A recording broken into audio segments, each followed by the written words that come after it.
সবাইকে স্বাগত। দীপ্ত সন্ধ্যার সংবাদের সাথে রয়েছে দোলা ডলারের। শুরুতেই জানাবো সংবাদ শিরোনাম। তৃতীয় দিনের মতো ইসরায়েল ইরান হামলা পাল্টা হামলা চলছে। বাহরাইনে বাংলাদেশি নিহত। শাহজালাল বিমানবন্দরে 3 দিনে শতাধিক ফ্লাইট বাতিল, ভোগান্তিতে মধ্যপ্রাচ্যের যাত্রীরা। নারী এশিয়ান কাপে কাল চীনের মুখোমুখি বাংলাদেশ। অস্ট্রেলিয়ার সিডনিতে ম্যাচ দুপুর 2টায়।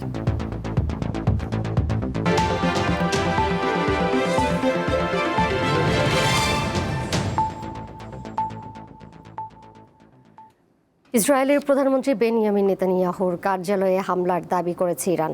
পাশাপাশি ইসরায়েলি বিমান বাহিনীর কমান্ডারের অবস্থানেও খাইবার ক্ষেপণাস্ত্র আঘাত এনেছে বলে জানানো হয়েছে। এসব হামলায় ব্যাপক ক্ষয়ক্ষতির কথা জানিয়েছে ইরানের আধা সরকারি সংবাদ সংস্থা তাসনিম। এদিকে কুয়েতের মার্কিন বিমান ঘাঁটি আলী আল সালেম লক্ষ্য করেও সোমবার হামলা চালায় ইরান। কুয়েতের প্রতিরক্ষা মন্ত্রণালয় বেশ কয়েকটি মার্কিন যুদ্ধবিমান বিধ্বস্ত হওয়ার খবর নিশ্চিত করেছে। পাশাপাশি সংযুক্ত আরব আমিরাতের দুবাই, আবুধাবি, কাতারের দোহা এবং বাহরাইনের মানামাতেও নতুন বিস্ফোরণের শব্দ শোনা গেছে। বাহরাইনে ক্ষেপণাস্ত্রের ধ্বংসাবশেষের আঘাতে এক প্রবাসী বাংলাদেশি নিহত হয়েছেন। হামলা হয়েছে জেরুজালেমেও। অপরদিকে ইরানের নাতাঞ্জ পরমাণু কেন্দ্রে যুক্তরাষ্ট্র ও ইসরায়েল বিমান হামলা চালিয়েছে বলে অভিযোগ করেছে তেহরান। শনিবার থেকে শুরু হওয়া যুক্তরাষ্ট্র ও ইসরায়েলের বিমান হামলায় ইরানের নিহতের সংখ্যা বেড়ে 555 জনে দাঁড়িয়েছে বলে জানিয়েছে রেড ক্রিসেন্ট। মার্কিন ইসরায়েলি যৌথ অভিযানে এ পর্যন্ত ইরানের 131টি আবাসিক এলাকায় হামলা চালানো হয়েছে বলে জানায় সংস্থাটি। যুক্তরাষ্ট্র ও ইসরায়েলের আগ্রাসনের বিরুদ্ধে বিভিন্ন দেশে বিক্ষোভ অব্যাহত রয়েছে। এর মধ্যে রোববার পাকিস্তানের করাচি শহরে মার্কিন কনসুলেট ভবনের বাইরে গুলিবিদ্ধ হয়ে অন্তত 22 জন বিক্ষোভকারী নিহত হয়েছে বলে জানিয়েছে দ্য গার্ডিয়ান। এছাড়া গিলগিট বালতিস্তান অঞ্চলের উত্তরের শহর স্কার্দুতে জাতিসংঘের একটি কার্যালয়ে আগুন দেয় বিক্ষোভকারীরা। ইরাকের রাজধানী বাগদাদে কড়া নিরাপত্তা ব্যবস্থা থাকা সত্ত্বেও শত শত বিক্ষোভকারী মার্কিন দূতাবাস প্রাঙ্গণে প্রবেশের চেষ্টা করে।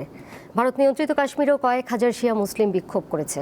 ইরানে হামলার প্রতিবাদে খোদ যুক্তরাষ্ট্রেও বিক্ষোভ হচ্ছে। দেশের বিভিন্ন শহরের রাস্তায় নেমে এসেছে কিছু সংগঠন সহ প্রতিবাদী নাগরিকরা। এছাড়া ইটালি, ব্রাজিল, নেদারল্যান্ডস সহ বিভিন্ন দেশে বিক্ষোভ চলছে। ইসরায়েলের হামলায় লেবাননে অন্তত 31 জন নিহত হয়েছেন। আহত হন কমপক্ষে 150 জন। স্থানীয় সময় সোমবার ভোরে লেবাননের রাজধানী বৈরুত সহ বিভিন্ন স্থানে এসব হামলা হয়। পাশাপাশি লেবাননের দক্ষিণাঞ্চলের 53টি গ্রাম ও শহরের বাসিন্দাদের সরে যেতে নির্দেশ দিয়েছে ইসরায়েলি সামরিক বাহিনী। এর আগে ইরানের উপর হামলা ও খামেনির হত্যার প্রতিশোধ নিতে ইসরায়েলে হামলা চালায় সশস্ত্র গোষ্ঠী হিজবুল্লাহ। স্থানীয় সময় সোমবার ভোরে ইসরায়েলের হাইফা শহরের একটি সামরিক ঘাঁটিতে হামলার দাবি করেছে লেবাননের এই সশস্ত্র গোষ্ঠীটি। পরে এক বিবৃতিতে হিজবুল্লাহর পক্ষ থেকে বলা হয়, ইসরায়েল যে আগ্রাসন চালিয়ে আসছে তা বিনা চ্যালেঞ্জে চলতে পারে না। যুক্তরাষ্ট্র ও ইসরায়েলের যৌথ অভিযান চলছে ইরানে। তাদের হামলায় নিহত হয়েছেন ইরানের সর্বোচ্চ নেতা তথা শিয়া ধর্মগুরু আয়াতুল্লাহ আলী খামেনি। এছাড়া ইরানের আরও কয়েকজন নেতা রয়েছেন দুই দেশের হিট লিস্টে। চলতি বছরের 27 ফেব্রুয়ারি যৌথভাবে ইরানকে নিশানা করে ইসরায়েল এবং যুক্তরাষ্ট্র।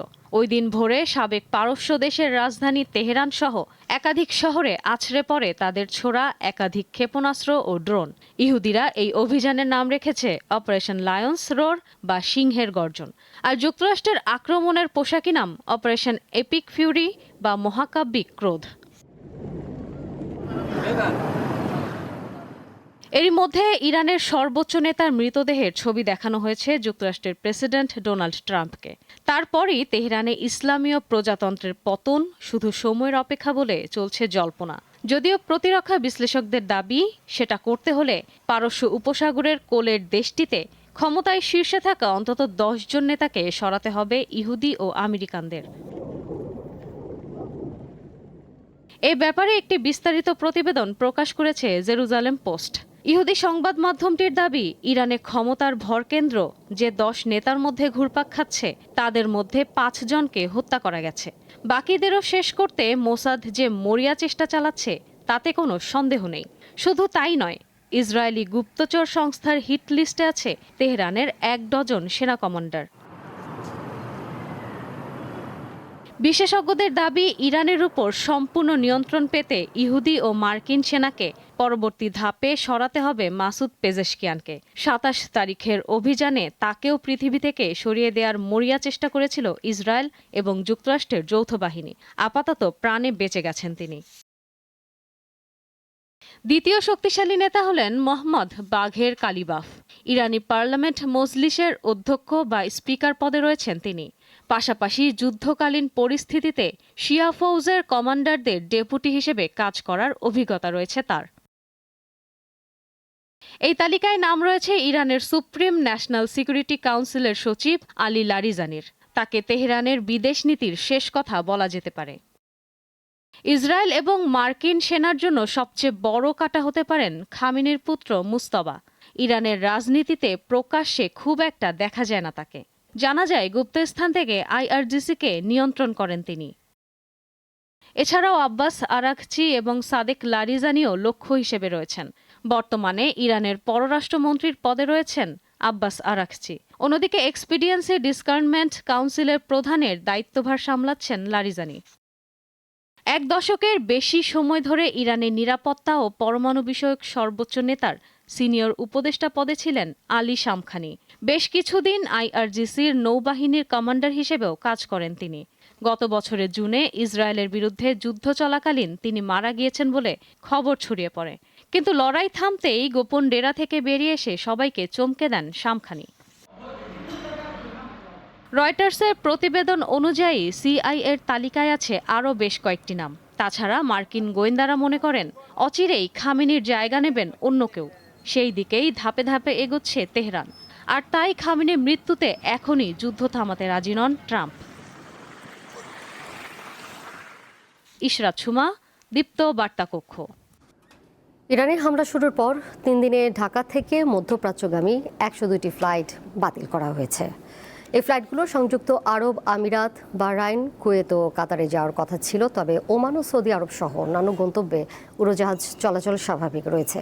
ফ্লাইট বাতিলের কারণে বিপাকে পড়েছেন সংশ্লিষ্ট গন্তব্যের যাত্রীরা।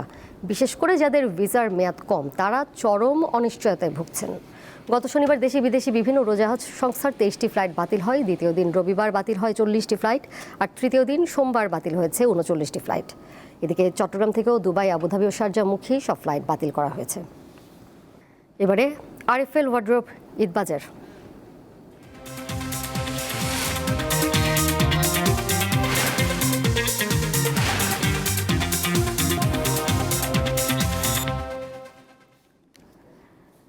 ঈদ সামনে রেখে প্রস্তুত রাজধানীর শপিং মলগুলো।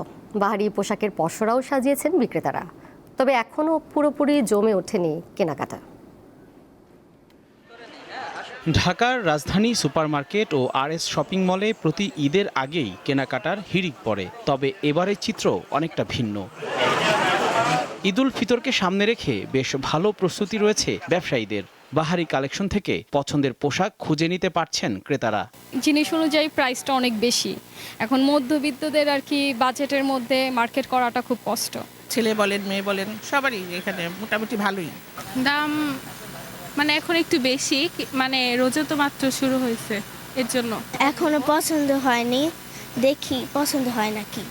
এদিকে ব্যবসায়ীরা বলছেন নতুন নতুন ডিজাইনের পসরা সাজিয়ে বসলেও প্রত্যাশিত সাড়া পাচ্ছেন না তারা। অবশ্য শিশুদের পোশাকের দোকানগুলোতে তুলনামূলক কিছুটা ভিড় রয়েছে।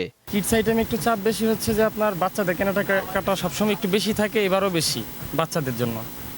আস্তে আস্তে হয়তো শেষের দিকে আবার আপনার লেডিস মালের চাহিদা বাড়বো, কিডস আইটেমের চাহিদা একটু কমবো। থ্রি পিসের যে সাইডটা আছে এখন ওগুলো আসলে কি অনলাইনে চলে গেছে। লেডিসের আইটেমটা অনলাইনে চলে গেছে ব্যবসা, এই কারণে দেখা যায় বাসা থেকে মানুষ অনলাইনে অর্ডার করে, ঠিক আছে, মার্কেটে আসে কম। এখানে আপনার সব জায়গা থেকে কাস্টমার আসে কম বেশ। আর এখানকার যতটা দোকান দেখবেন প্রত্যেকটা দোকানে ভালো কোয়ালিটির মাল পাওয়া যায় এবং মানসম্মত মাল পাওয়া যায়। আমরা একবারে কেনার পরেও প্রতি একদিন 2 দিন পর পরে আমাদের আবার কালেকশন নিয়ে আসতে হয়।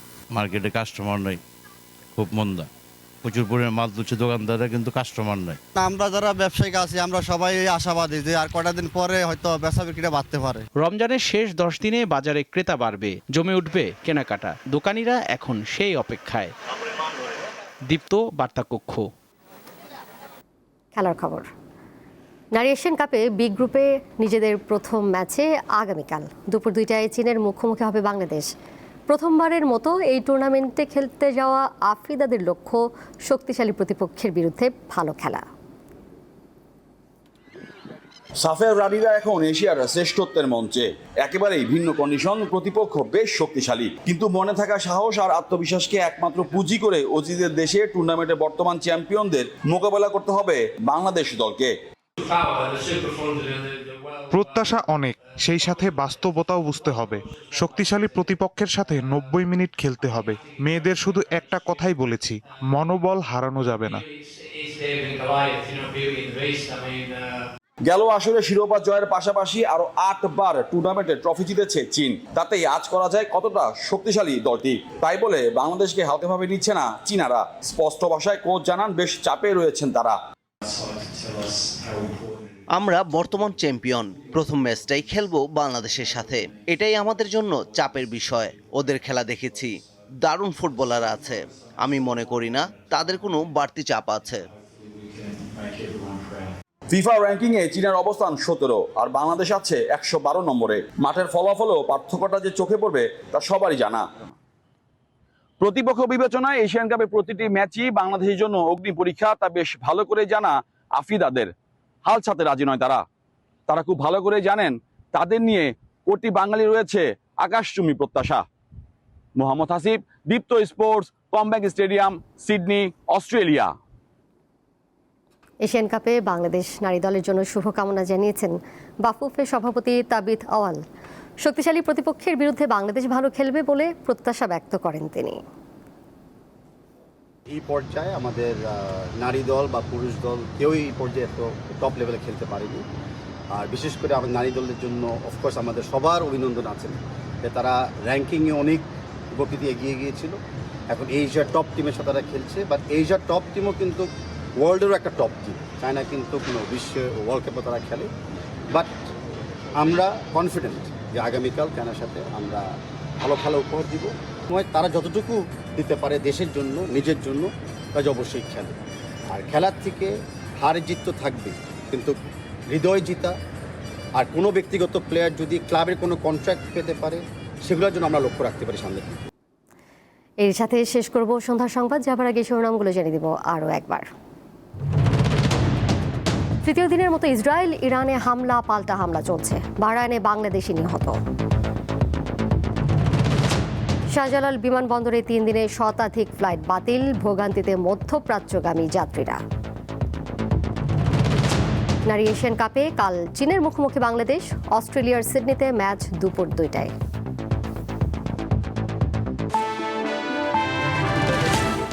এই ছিল এখনকার মতো। পরের সংবাদ দেখবেন রাত 11টায়। এছাড়াও আরও তথ্য এবং বিনোদনের নানা খবর জানতে যুক্ত থাকুন দীপ্ত ডিজিটাল প্ল্যাটফর্মে। ধন্যবাদ সবাইকে।